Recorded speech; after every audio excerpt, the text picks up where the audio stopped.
Fellas, let me ask you something. How much of your life do you really control? Be honest. I mean, we live in a world of uncontrollable circumstances. We do. And I'm not talking just external, I'm speaking internal at the moment. I mean, when you start talking about our liver, our lungs, our heart, our kidneys, we don't control any of it. I always think in my mind that God controls the health portion of it, but we can control the fitness part of it, right? We control the effort. I read somewhere where a guy said, uh, when you're healthy, you have 1,000 problems. When you get sick, you only have one.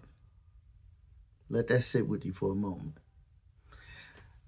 So I want you to be honest with me. Not just what you say, not words. Think about it. I mean, what you actually control. What do we actually control? Because we like to think, we do, that we control our emotions, our decisions, our household, our futures, right?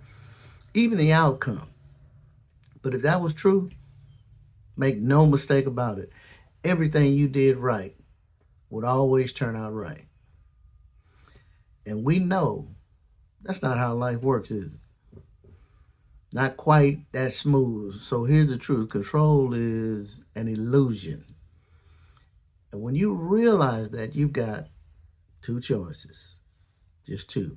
You can either get frustrated trying to control everything, which I see happens quite a bit, or you can get disciplined and start controlling yourself. This is where whoa, work harder on yourself comes in. And that's where accountability seems to creep in, right? All men need accountability, and women for that matter. But let me be clear: you still got to learn how to hold yourself accountable and encourage yourself. Because there will be moments, I guarantee you, I promise you, when nobody's clapping. I'm thinking about people who are contemplating or thinking about suicide now. Understand something. There are going to be moments where people aren't clapping. Nobody's going to be watching you. Nobody's checking on you or telling you, I love you. This is why learning how to encourage yourself is important, along with holding yourself accountable. Ain't nobody texting you like, hey man, you still disciplined today? Oh, by the way, I love you, brother. No, that's on you. Another reason why we have to learn how to love ourselves, and still you have to stand. I like to say, all I need is me and one other person. Some people have heard me say this, but a wise man doesn't walk alone on purpose. Not because he can't, but because he understands accountability. It sharpens him. Iron sharpens iron. So one man sharpens another. You've heard that. That's biblical. So yeah, stand on your own, right? But don't necessarily stay on your own. There's a difference. This is why mentors, resolution groups are important, vital. Men groups are so vital and important. I mean, not necessarily for dependence, but for alignment. Okay. And if you don't learn to regulate yourself out there, it will show up in your house. I'll give you an example. You think children aren't looking? They're not just looking, they're learning. They're learning how to respond, how to react, how to carry themselves based on what they see in you, which could be anything from integrity to character to love and kindness to foolishness to anger to cussing and fussing. And make no mistake, they're not listening to your words, they're watching your patterns. This is why, gentlemen, brothers, my good man, You are the rock. You're the thermostat, not the thermometer. You set the temperature. You understand? When unchecked emotion and chaos come along, this isn't about reacting, right? It's regulating. I always say, hey, boys react, men respond. If the house is off, check the thermostat. That's you. This is part of leadership, understanding we're not late, we're assigned. And sometimes that assignment doesn't come early. It comes when you're ready to carry it. God He's not asleep.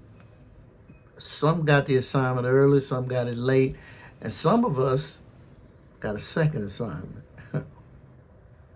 And guess what? That's not a setback. That's a second win, gentlemen. But now, listen. If you lead, and I've been around leaders in corporate, in church settings, even in my own house growing up for quite some time. But I can tell you this. This is across the board. It doesn't matter. Even if you lead, that doesn't guarantee the outcome. At some point, even as a father, the choice isn't yours anymore. And even scripture speaks to this, right? One writer said, hey, what I want to do, I don't do, right? And what I don't want to do, that's what I keep doing. Think about it. And the writer that wrote this, Paul, for you biblical scholars, educated man, understanding with discipline, with purpose. When I say education, I mean formal education. Still saying I don't always do what I know is right. Still has the struggle, just like us. And make no mistake, the struggle is real. I just said this in Bible study the other day. So what do you think happens to the unlearned, the uneducated, the inexperienced, and untrained? What do you think happens to them? That's why this thing is deeper than just behavior. It's not always about what's taught. Sometimes it's about what's wired. Because if the wrong thing is wired, then we have to rewire that. And those of us who believe, we assemble ourselves among those who believe what we believe, who move the way that we move, who teach the precepts and the laws that govern the behavior of a Christocentric individual. You get what I'm saying? I mean, this governs the rewiring process, right? Let me take it a step further. DNA matters. Genetics play a role. Make no mistake. I mean, I've seen this up close and impersonal with my adopted son. I didn't believe it. But there are moments when I give a lecture. I mean, clear, direct instructions. Not yelling, not emotional, just straight leadership, right? And I expect it. I mean, I really do. Because in my mind, I expect it to be done. I mean, I don't, if I say it right, if I articulate it right, and if I lead it correctly, then it ought to go right. I mean, that's what I'm thinking. But it didn't. It went another way. I remember sitting there thinking, hold on. You heard what I said, right? Because in my house, I don't like to repeat myself. Any of y'all like that? I just say it louder. Like somehow louder to make it land better, right? But here's what I've learned, and here's the reality of it. I could whisper it. My mentor used to say that all the time. Hey, I could whisper it or I could say it loud. it means the same thing. And that's when it hit me. This ain't always rebellion. Sometimes it's wiring. Same house, same rules, same father, different wiring. See what I'm saying? I mean, I can give the same instruction the same way and get a completely different response. And that's when I realized leadership doesn't guarantee outcome. It guarantees responsibility. That's it. And there comes a point where you've done your part. And the rest, it isn't yours to control. Which brings us right back here. You don't control the outcome. You control the example. John Maxwell teaches leadership is influence, not control. I agree. And if it's influence, then there's a point where your job is done. You did your part, right? You show up, you connect, you produce, you develop, and then you reproduce. That's the goal of the leader. I mean, what's in you, right, should show up in them. But here's the part nobody talks about. Even then, you still don't control the outcome. So this is the other side of leadership. You did your part. You showed it, you modeled it, you lived it, and at some point, you let that stand. Because leadership isn't about controlling every outcome. It's about being consistent enough,